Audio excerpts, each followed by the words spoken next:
So hello, everybody. Welcome to the June Frictionless Data Community Call. As you probably know, this is going to be a bit of a special one. So Jesper in the last community call asked if we could have a more sort of like hands-on session on how to describe strange data sets. So he sent me a couple that he would like to show us, but if anyone here has a strange data set that they would like to share with us or that they would like to try to describe all together, you're very welcome to do so. Just let me know in the chat so I can make you a co-host and you can share your screen, but also maybe share links and stuff like that. So before we start, maybe let's do the usual round of introductions for the new ones. And what I propose is, I know it's not like this, it's just for the Northern Hemisphere, but because over here it's summer, maybe we can share some like nice holiday plan that we have. I can start. I'm Sara Petti. I'm the Frictionless Data Community Manager. I'm based in Bologna, Italy. And I'm really looking forward some weeks of holiday in Tanzania, which will happen in less than a month now. So I'm really happy about that. What about you, Jesper? Yeah, I'm Jesper. I'm Jesper Zedlitz. I work at the State Chancellery of the German Federal State of Schleswig-Holstein. That's the most northern state, and I'm there responsible for the open data of our federal state. And for this holiday, for the summer holiday, we plan a trip through Germany. We have we've already booked hotels in 5 cities, and we're going to travel a bit in the south and east of Germany. And I pass it on to Francisco. Hi, I'm Francisco. I'm currently the head of data in the Central Budget Office in the state of Minas Gerais, Brazil.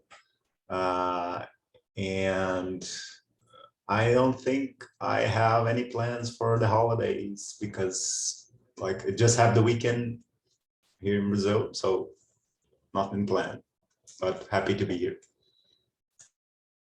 Would you like to select someone else to go after you, Francisco? I'm sorry. David.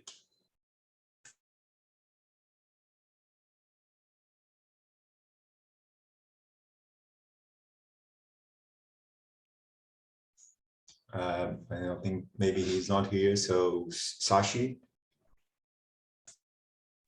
Hi, I'm from Nepal, and I currently work as a developer in Open Honest Foundation. And I don't yet have any holiday plans, maybe going to mountains in the weekends. So that's it. I'll select Kenny.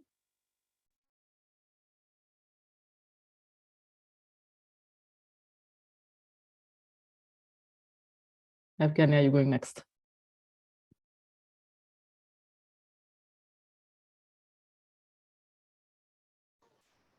Sure, thank you. Yeah, I'm Evgeny. I'm a tech lead of the Frictionless project, and yeah, really great to see you here. Although it's kind of like holiday season, so here people who don't have plans for this month, but the rest just on holidays, I guess. I'll pass to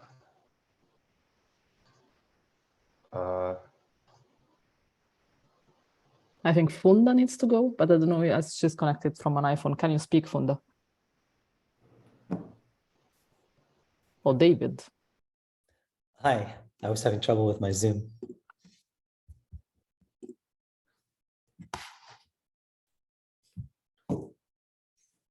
Hi, would you like to quickly introduce yourself and maybe tell us if you have any holiday planned? Sure, I'm David Peckham. I work for Santander Consumer in the United States. I'm a data engineer, and I'm looking to use Frictionless to create specifications for the interfaces with our partners and vendors and to validate that data. And was there one more question, Sarah? I may have missed the last part of that. Oh, if you have any holiday planned. Holiday plans. I'm going to garden this weekend, install borders around the plant beds and create a new wildflower bed in my backyard. Very nice. Excellent. Okay, I think we did the tour. let's just start sharing weird data sets, I think. Jesper, would you like to start? I haven't really thought about how we can do that, but maybe you can just maybe share your screen and share the data sets. It would be useful maybe to share the links as well so that people can have a look there as well. Yeah, sure. Yeah, I haven't prepared any slides, but we have this. I have a list. That's the email I sent to Sarah with the strange data sets. One is this one. That's the list. The link that links directly to the CSV file. We can go over slides as well, Jesper, if that's the way that you want to do it. I try to share my screen. I don't think I'm allowed to share the screen. Or am I? You should be. Okay, maybe you organize it as well. So let's see. Ah, yeah, it is. Okay. Okay. So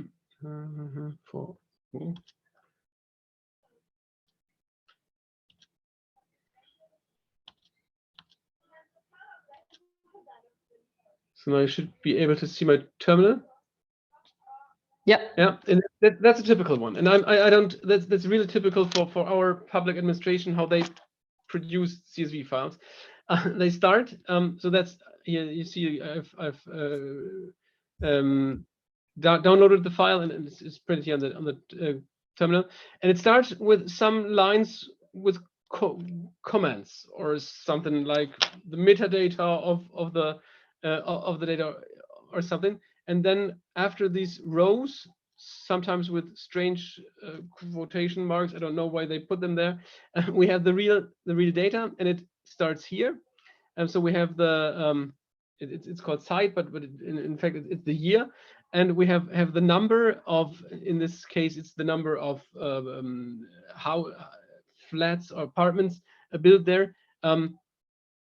It's split in two. It's over two lines with the line break here, but I think that's okay because we have the doubled quotation mark here. But my problem is these leading lines. I somehow have to tell in the description. I have to say that we have to skip 1, 2, 3, 4 lines before the actual data. And I think I know already a solution for that, because I can give an array of row numbers to be skipped.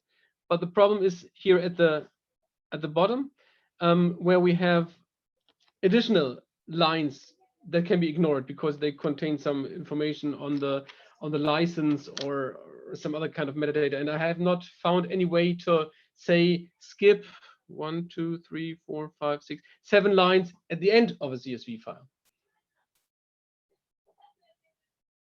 Is there a possibility to do that? Because it's really typical. We have some number of lines at the start, and we have a couple of lines at the end, which do not belong to the real data.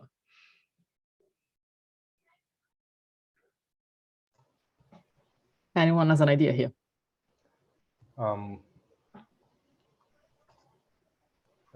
Yeah, so it's not possible now, I think, with the table schema or CSV dialect, but I think it's what we have to handle in the next iteration of the standards, because regarding the header also, it doesn't sound like really sustainable if you provide an array of kind of like row numbers. What if they add like additional row or like a line break in the description? Yeah, so if it's like really common, we might need to think about row comment or something like, so strip everything before the, I don't know, just something to brainstorm, right? And the ability to skip end lines also, I think, should be handled in the next version of the standards. Okay, just chime. Yeah. I have exactly the same problem, but it's with an Excel file.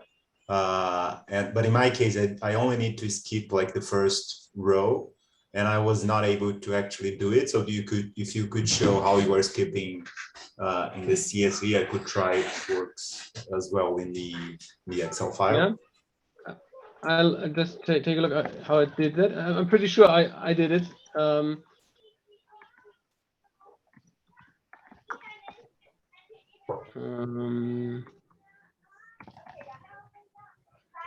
I think it was an array, but I'm not sure where it is. I'm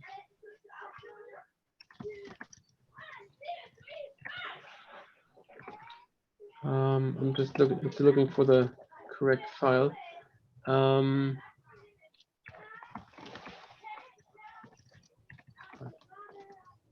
While you're looking for that, it sounds like one challenge would be that the comment in between the double quotes at the top might not be regular. It might be 1 line or 2 lines or 3 lines. Would you expect the provider of the data to specify the number of Yeah, lines? I think the number of lines is always the same. So I don't think that would be another problem. But I think that in this case they always use the same number of lines for comments. Here's the solution for skipping. No, that's another one. That's the combined. I have this problem later where the CSV file contains multiple header lines. But that was another problem. No, I don't know where this. But I think it's possible to skip to ignore lines.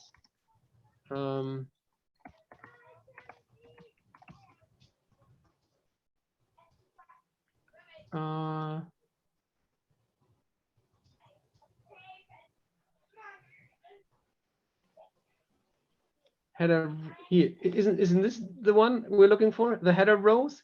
So we can say we have row. I try it. Describe. Maybe I download the file so can have it. We should then can just have then.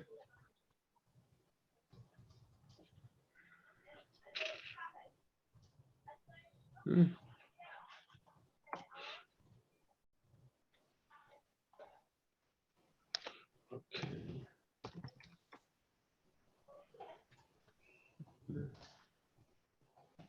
Five header rows. Let's take a look. We have to skip 1, 2, 3, 4. 1, 2, 3, 4, 5, and 6 are the header rows. So friction describe header rows 5, 6.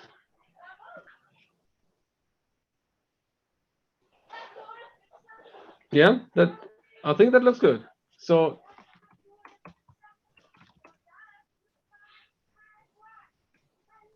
we detected. I'm not sure if it detected the right numbers. Yeah, that looks better. So we have it detected the correct delimiter, so that works, and it also detected the correct header column headers. So I think it works with specifying the number of the actual rows. Do you have 2 rows in your header? Yeah. Unfortunately, they entered here 5, 6. a line break. It's really strange. Yeah. I don't know why they did that, but yeah. But maybe because it's in the quotes, you need to provide only 1 row as a header. Yep, but I think it Only worked. So it combined those 2 lines into one. It surprisingly inferred the first field as a string. Yeah. Ah, okay.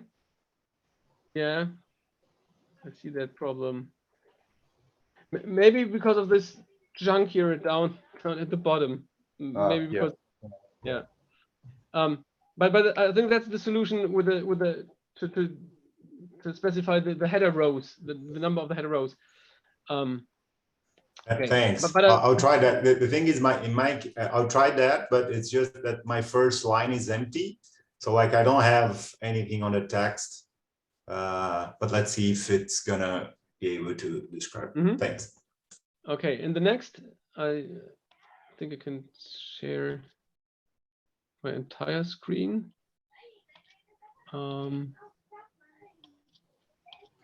Okay, the next example is is this here, and that's really a crazy one.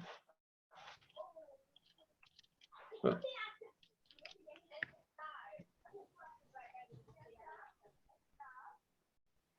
so, and now this, I've already found a solution. Here's the frictionless data, tabular data resource, but the CSV file is so strange. I just want to show you that one.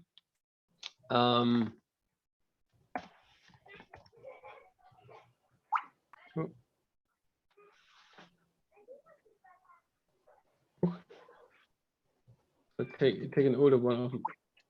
The real data doesn't seem to work, so I use an older version.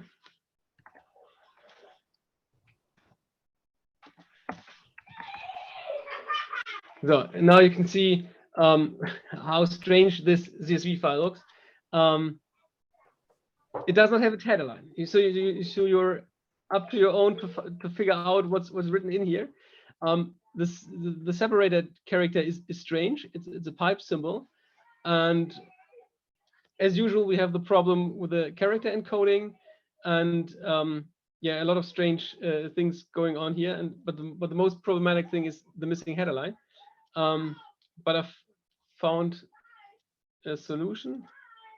Here is the description, and that's all perfectly doable with frictionless specifications. I've specified the delimiter character, the quotation character. We can say that we have no header line, that it's missing. The character encoding I can specify, and then I simply list all the fields contained in there. So we then know, then we have a good description of this file, and I can also specify the constraints, which so you get an idea what you expect in each column. So, but if you see this data, if you only have this CSV file, I think you're completely lost because you have no idea what all these values mean. Okay, the next one is, that's another, I don't have a solution for that, or only a part of the solution. That's our nuclear power remote monitoring system. And the problem with that data is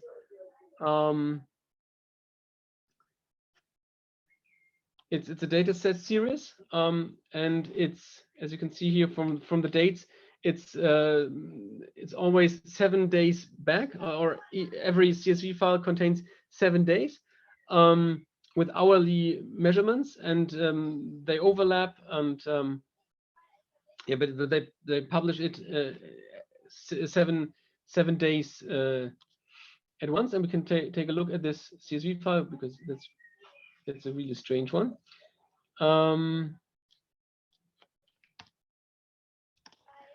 Okay, I already have a copy. Make it a bit larger. Maybe we have to.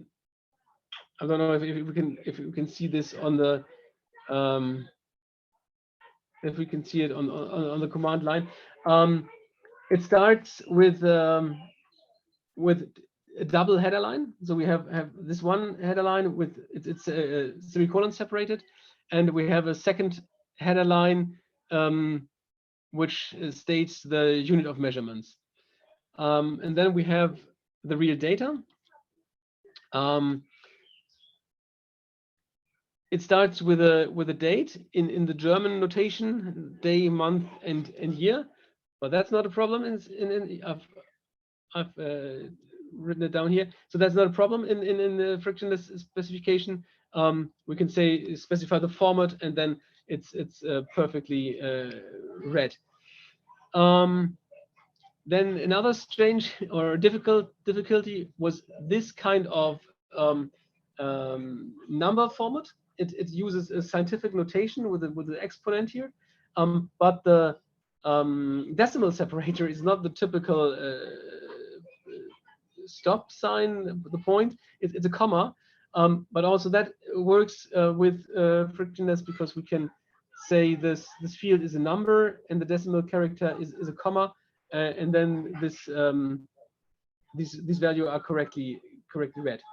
So far so good. One problem here: each line ends with a separator character, and that also confuses the frictionless validator.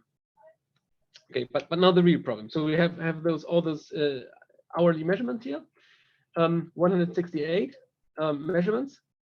We can use that information later, because we have 7 days and 24 hours makes 168 measurements.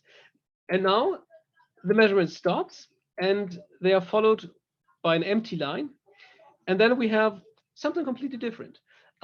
It's a fixed length, fixed column width data set, which describes the locations of all the dosimeter sensors. Yeah, this is this next block. It's a fixed width data, and then we have a third block.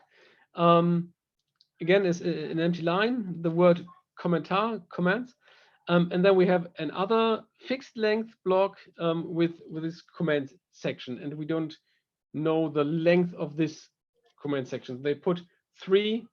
I've written it here. They put 3 different type of information into one file. And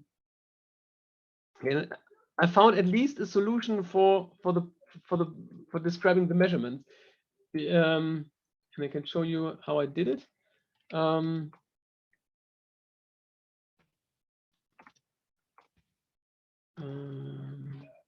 it's here. So I should copy it here.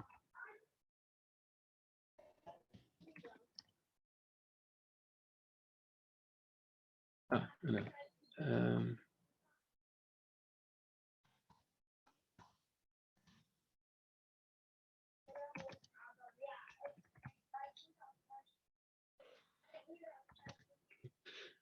That's how I did it. So I said we have specified the encoding. That's as usual.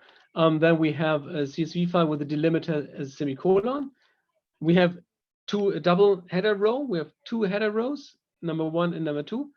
And then I describe the fields. Yeah, I've already shown the date time with this German format, and then all the measurements. I've also specified the unit of measurement here in UCOM code, so that's also machine readable.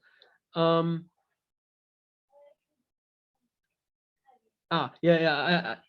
I did not find the final solution. I have an idea, because my question is it possible to say that I only have and this dummy value for the last separator, but my idea is I know there are always 168 lines of data, and is it possible to say I only have 168 lines to read, and we can stop the processing after that. Is that possible? No, I think not now, but yeah, I just created an issue for the specs for the version 2 work. And yeah, I think we need to find a way to cover these cases, because it's kind of like it's not, most of them I think is easy to cover just by extending this, commenting props or like row limit, right? Limits Yeah, for, you can specify on the command line. If you extract the data, you can say I only want 168 values, but I don't think it works for the validation. Let's say only this number of lines is valid, and I don't care for all trailing data or trailing lines. You can even like handle like united CSV files this way. For example, if you have a kind of like frame to read, like from these resources from row 2 to row like 100, the next chunk is from pretty different CSV from like row 101, and it's also probably possible if it's needed. I mean, if the trailing information is also needs to be parsed. but as a different resource.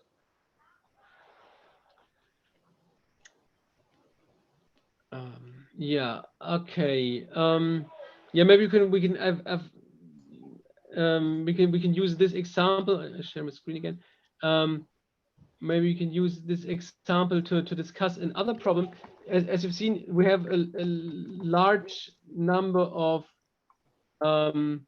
columns here, and is it possible to describe a file that grows not in length but in width, so it doesn't grow by adding, or not only it does not only grow by adding rows, but it also grows by adding columns, for example another year for which we have measurements. Is that also possible, or can we only describe files that have an unlimited number of lines?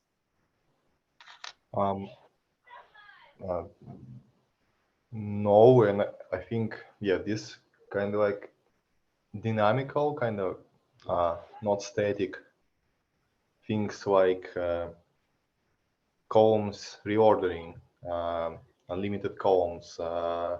It's, I think, the most complex thing to add to the standard, because it kind of like creates a lot of complexity for the implementations. So in this case, I think it just needs to be updated like every year with the schema, because you, as a reader, you kind of like expect this information, right? So here is a new column, right?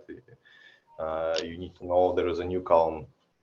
I don't know, on the top of my head, it might have, you know, kind of like wildcard columns because we have this issue for really wide tables, I think, on the specs.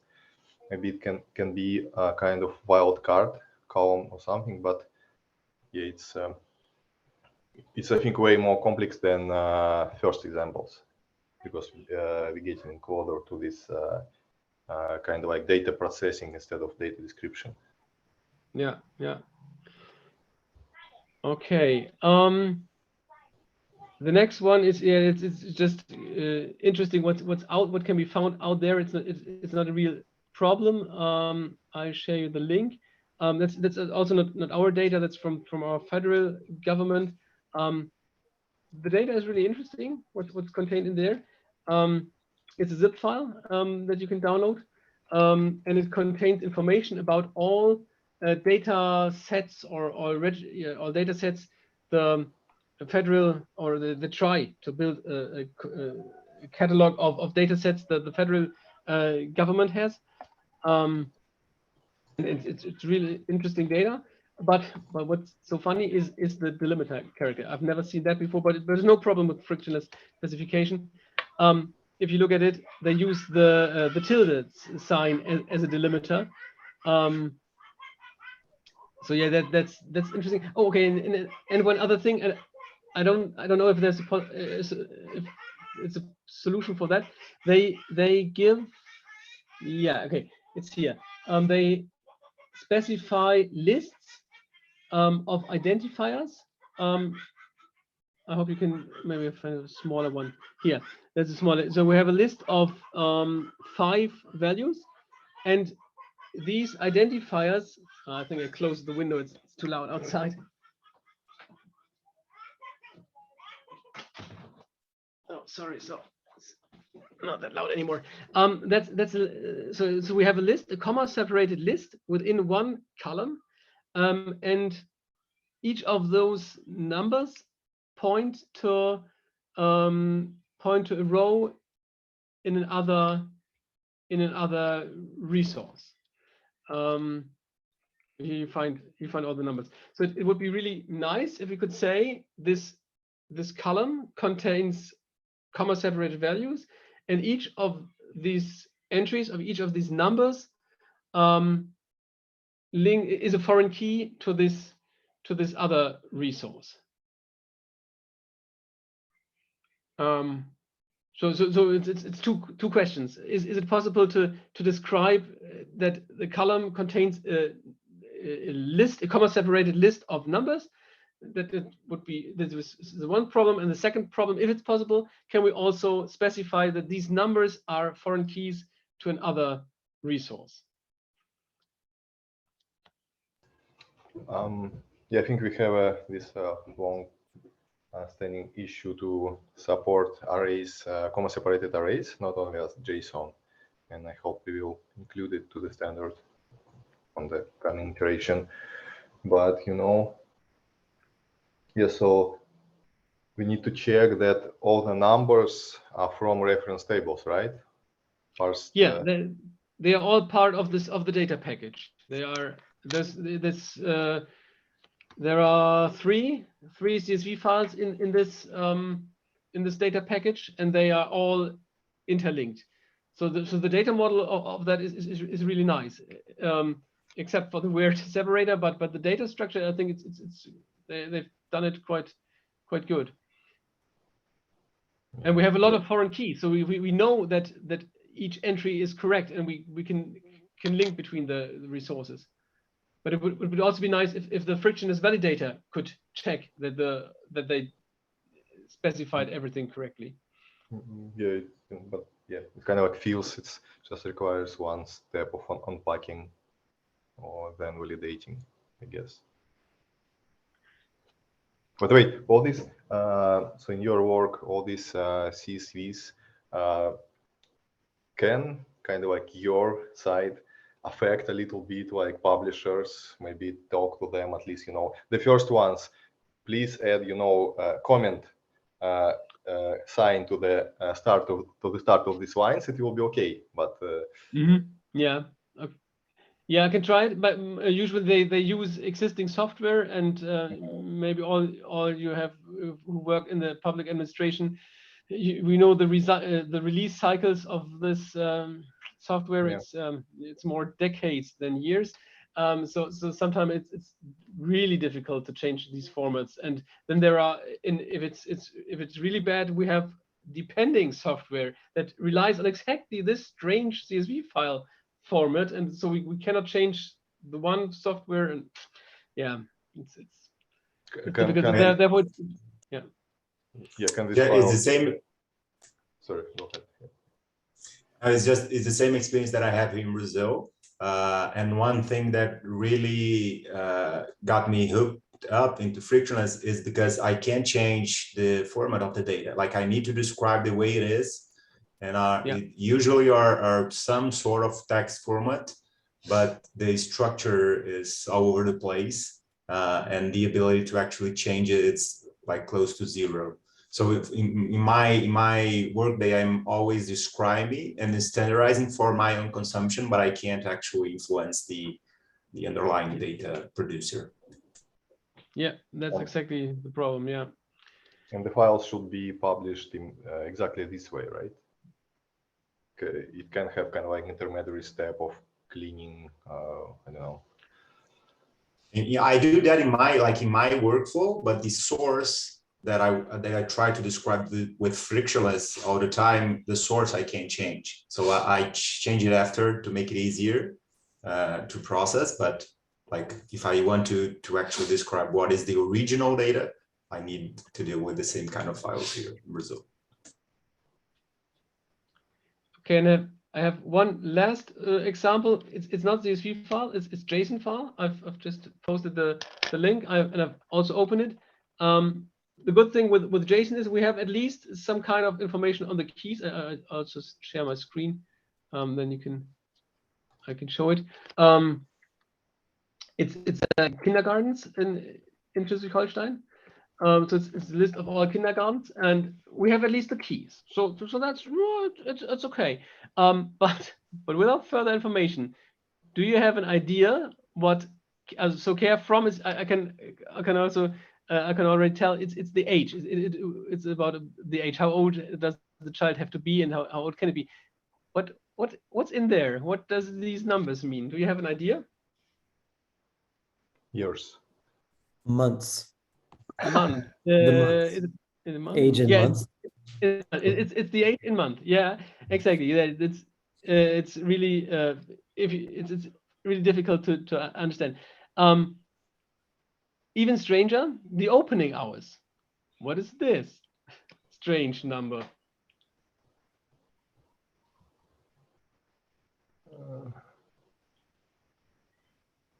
So that's one of the strangest data units I've ever seen with this kindergarten portal.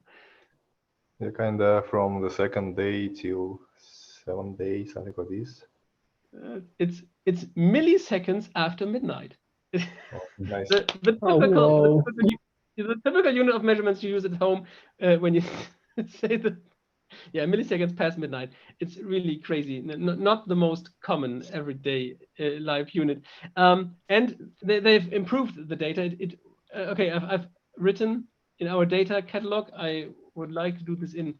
I don't know if it's even possible to write this down in Frictionless with JSON, but I've written it in text, so you can find at least the with the translation tool you can find it. I've written what this means, what these strange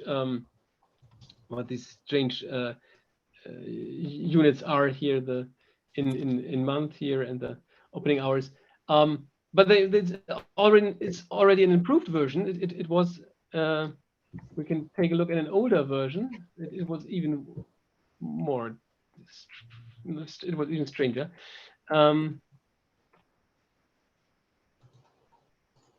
Presumably the penalties for arriving late to pick up your child are also in milliseconds, right? Yeah, that's the older one. We have the fee written in euro cent, not in euro, but in euro cent, and we have they don't specify the cost, the fees anymore, but we had this column where the pedagogical where the pedagogical concept was written. They used a number for that. In the current file they specify text, but they used to specify a number, and as you can see from this, they forgot what number 11 meant. So it occurs in the data, but they had no clue what that meant. And that's the problem when you don't have when you don't know what your predefined numbers what they mean, and so they lost the mapping from the identifier to the description, and there was this number 11, and they had no idea what it meant. Yeah, those are my examples of strange data, and yeah, I've found solutions to specify some of those problems with Frictionless, but there's still some open problems we've discussed that yeah. You caught me with the milliseconds, I have to say.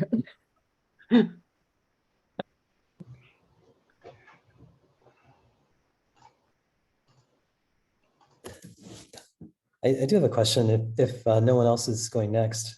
I work with COBOL and mainframe data quite a bit. Our system of record is a mainframe system. And so I'm used to receiving data files that are typically tab or pipe delimited. I could show examples, but I could probably just as easily describe them. And those are described by a COBOL copybook. Is anyone aware of someone who has done work to translate COBOL copybooks into frictionless schemas? I'm doing that myself. I'm sort of just getting started with that. I can translate the copybooks, and now I have to transcribe them, translate them to frictionless specs. It's not terribly far to go, but I'm wondering if anybody else has run across that need. I'm not sure. At Open Knowledge, we have a project at United Nations CCAN integration to COBOL. COBOL, you said, right? Mm-hmm. Yes. Yeah, but not, I think, in Frictions, but then soon I think we'll, and I think I've mentioned a few times like this next iteration working on the standards, and it's not yet published, but we expect to start it really soon. Just it's not like public information for now, just a hint. So And the part of this work will be having a static mapper, kind of like extracted from the framework, and it will include like secant mapper, frictionless, from frictionless to frictionless.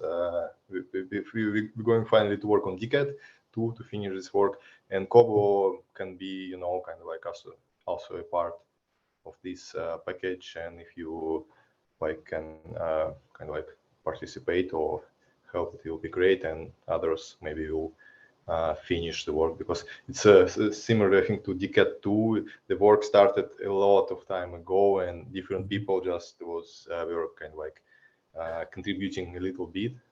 So I think it will be really great if you have mappers as a joint project for collaboration.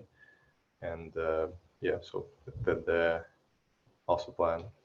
Okay, I see Sarah pasted a link to the Slack community. Is that where I would express such an interest? I mean, I'm interested.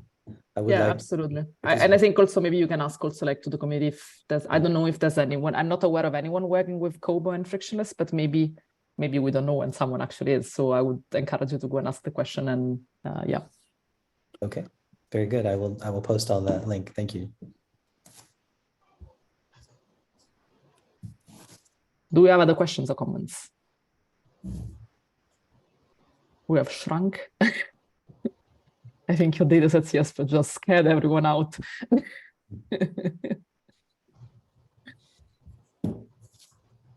You can try, if you want to try this strange data set with the water quality where no header line and nothing was there.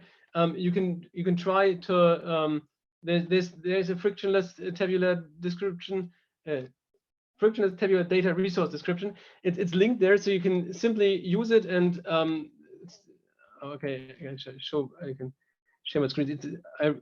I'm each time I do it, I'm really impressed how good that works. So I just I've copied the link to the frictionless description, and I can say just frictionless validate, and it astonishes me every time I do it. So it works. It just works, and you can also say, okay, extract the data, and it's maybe you remember how strange it looked, and it created a nice looking table with all the header lines there, and yeah, it's, the data becomes really usable with this description. Yeah, so thank you very much for implementing all of this. Yeah, great to see that uses. And yeah, in general, what I said regarding the next iteration soon will be like announced. The goal will be to extend current like CSV dialect standard, because what we had there as like skip header rows, for example. I think header rows is not currently on the CSV dialect specification, so it's not standard property. It's only work for Frictionless framework in Python. And our goal is to collect all these configurations and have it as a file dialect, new big in quotes specification, along with the data package, data resource, table schema in file dialect, because without dialect we basically can't read like a lot, because there is Excel, like we have a lot of options for Excel as well, like adjust floating point number, like sheet, etc. And currently CSV dialect just limits a lot what we can describe, so that's the goal. Just extend all these options to what we have in the framework and make it standard.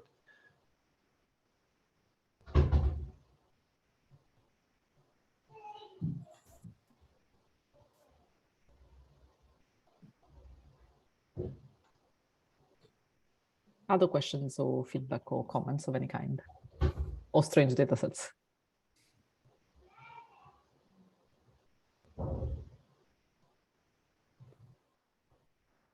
I'd just like to thank you for inviting me again to this forum. This is useful for me, and I plan to participate. This is a monthly forum? Yes, absolutely. It's every last Thursday of the month, and it's more or less always at this time. I don't know where you are, if you change time in between summer and winter, but normally like we do. So I'm on the East Coast in Raleigh. Okay. Mm-hmm. Okay. So yeah, great. Okay. Well, thank you.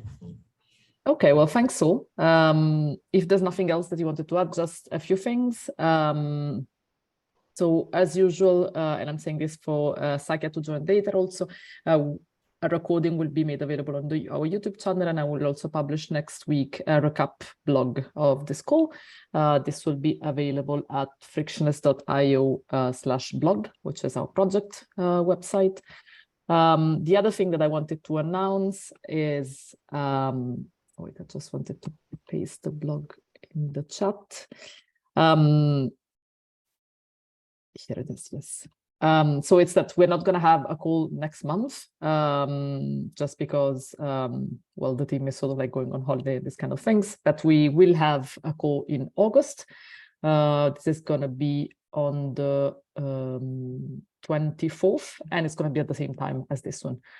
Other than this, I don't have any other major announcement for the moment. I don't know if Evgeny or Sassi want to add anything. No. I just think it was like super useful, I think, for everyone. Yeah, absolutely. Thanks, Jesper, again for proposing this and for sharing your weird data sets with us. I think we could maybe, do this like on a periodical basis, sort of like maybe once or twice per year, dedicate one community call to this kind of exercise. I think it would be very useful for the whole community. So yeah, thanks again for coming up with this idea. We will be repeating this. So thanks all. Have a good rest of the day. And yeah, I'll see you again in August. Bye. Bye. Well, Thank you. Bye.